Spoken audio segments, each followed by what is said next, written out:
uraje, nyamuneka ngwino duhunge, kuko nta gihe gisigaye. Ibyanditswe birabihamya, ariko bamwe ntibabibona, abandi baradamaraye, bibereye mu munyenga, ntibaziriva n'irizima. Wasiwe tuzagusiga twigendere, twigira iwacu twateguriwe. Tuzishima turirimbe haleluya. Wasiwe tuzagusiga twigendere, twigira iwacu twateguriwe. Tuzishima turirimbe haleluya.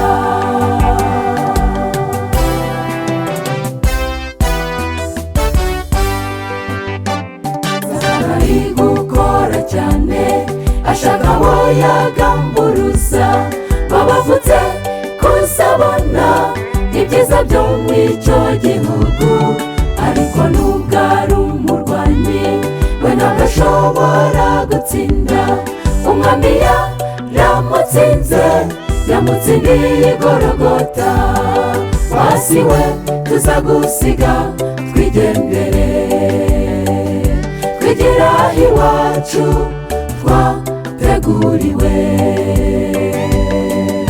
Tuzishima turirimbe haleluya. Wasiwe tuzagusiga twigendere, twigira iwacu twateguriwe. Tuzishima turirimbe haleluya.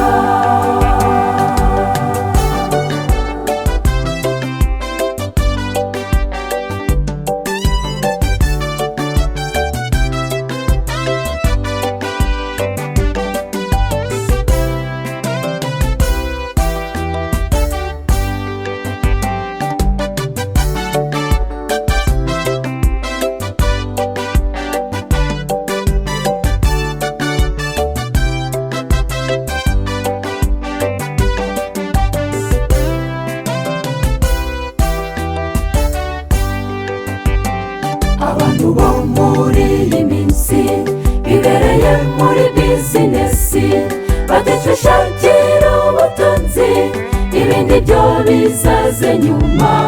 Ega agahinda n'umubabaro byo kwirengagiza umwami Yesu, kandi ibyo byose dushaka bitangwa n'uwo mwami Yesu. Wasiwe tuzagusiga twigendere, twigira iwacu twateguriwe. Tuzishima turirimbe haleluya. Wasiwe tuzagusiga twigendere, twigira iwacu twateguriwe. Tuzishima turirimbe haleluya. Wasiwe tuzagusiga twigendere, twigira iwacu twateguriwe.